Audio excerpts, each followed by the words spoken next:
Okay, so we're going to talk about how to fill out a scorecard today. I have a blank scorecard here. I'm going to put a fictitious name on it and a date. The date is today, it's actually the 2nd of the 7th of Feb. And we're going to put a fictitious name on it. We're going to say Bill Smith. And we're going to say Bill Smith's handicap is 9. Okay, so what would happen is Bill would give me his card and I would then mark Bill's scores down in player A.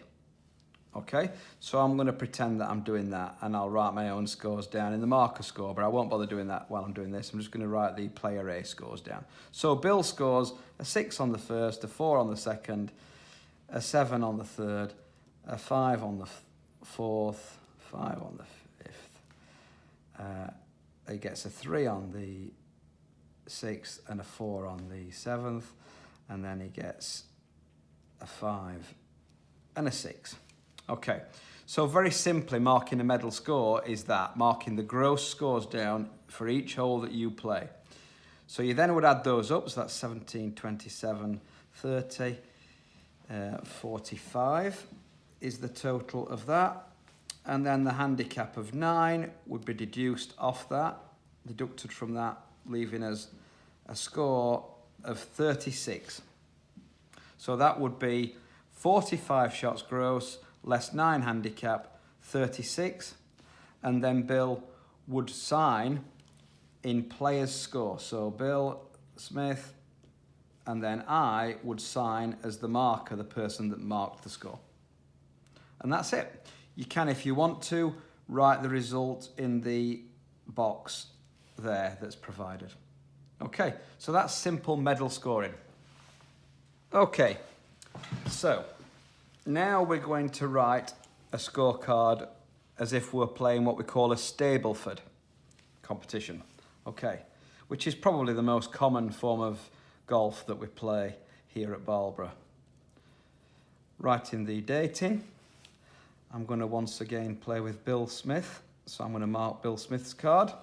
Bill Smith is 9 handicap.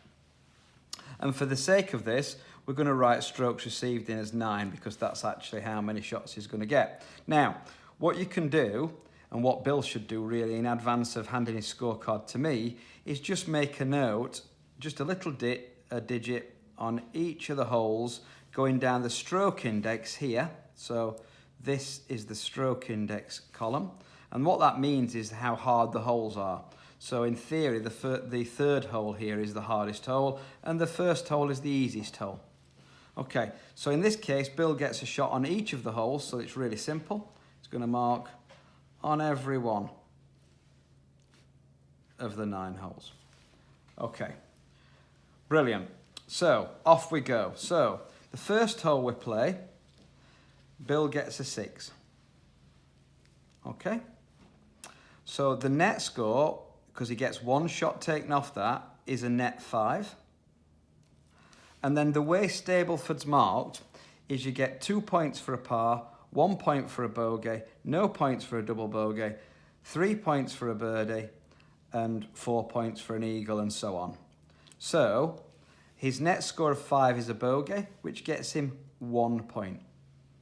Okay, and we're going to carry on through that now. So he's going to get a 4, net 3 on the second for 2 points. So that's a par, a net par for 2 points. He gets a 7, net 6 on the third for no points.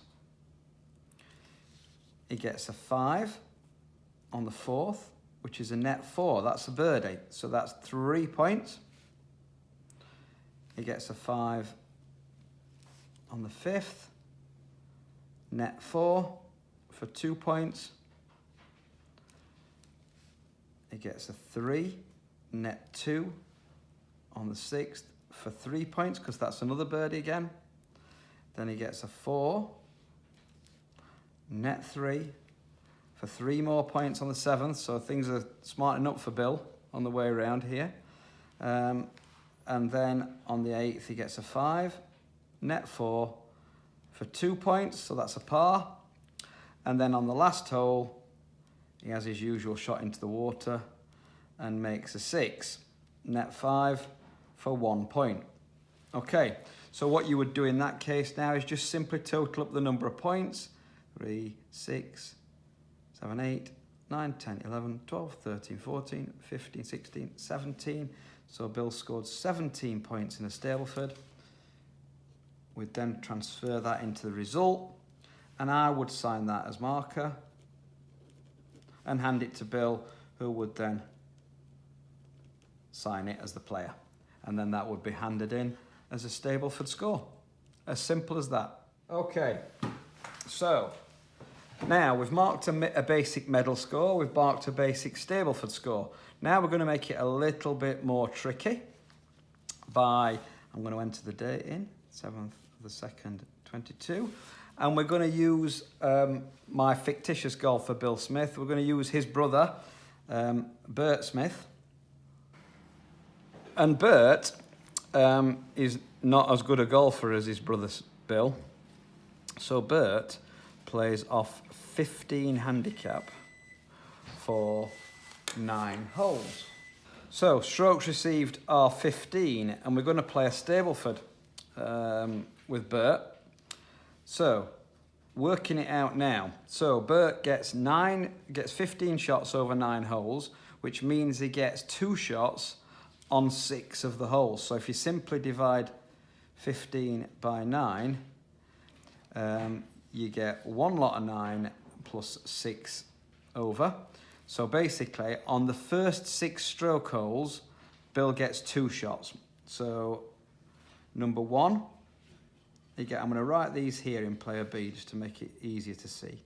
2, 3, 4, 6. All those 6 holes he gets 2 shots, and on all the others, so our indexes 7, 8 and 9, he only gets 1 shot. Okay, so we're going to go up the first where Bill gets a 6. Sorry, Bert gets a 6. And that's a net 5, and that's for 1 point. Then on the second, Bert has a great hole there and scores a 3, which is a net 1. So taking 2 shots off that. And we'll give him, so that's an eagle. So a par gets 2 points, a birdie gets 3 points, an eagle gets 4 points. So Bert scores 4 points there. He gets a 7 on the third, net 5, so it's 2 shots off again, which is only 1 point, 1 over par. And then on the fifth, he scores a 6, net 4, which is a birdie, so that's 3 points. On the fifth, he gets another 6, which is a net par for 2 points. On the seventh, he gets on the sixth, he gets another 6, net 5, and that doesn't get him any points at all because that's 2 over par. So you get 1 point for a bogey, none for a double bogey. Okay, and then he has a 4 on the seventh, net 3 for 3 points. The eighth, he gets a 6, net 4 for 2 points, and on the ninth, he gets his usual 8, net 6 for no points. Okay, so once again, we add the scores up. 1, 5, 6, 7, 8, 9, 10, 11, 12, 13, 14, 15, 16. So Bert scored 16 points on that Stableford round. Hope that makes sense, guys. Then we would get Bert to sign that. And me as the marker. Oh, sorry.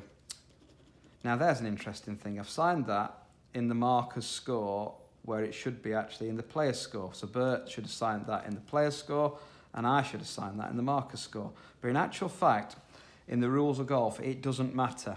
As long as we've got 2 signatures on the scorecard, it doesn't matter whether they're in the wrong place. So there's an interesting rule for you.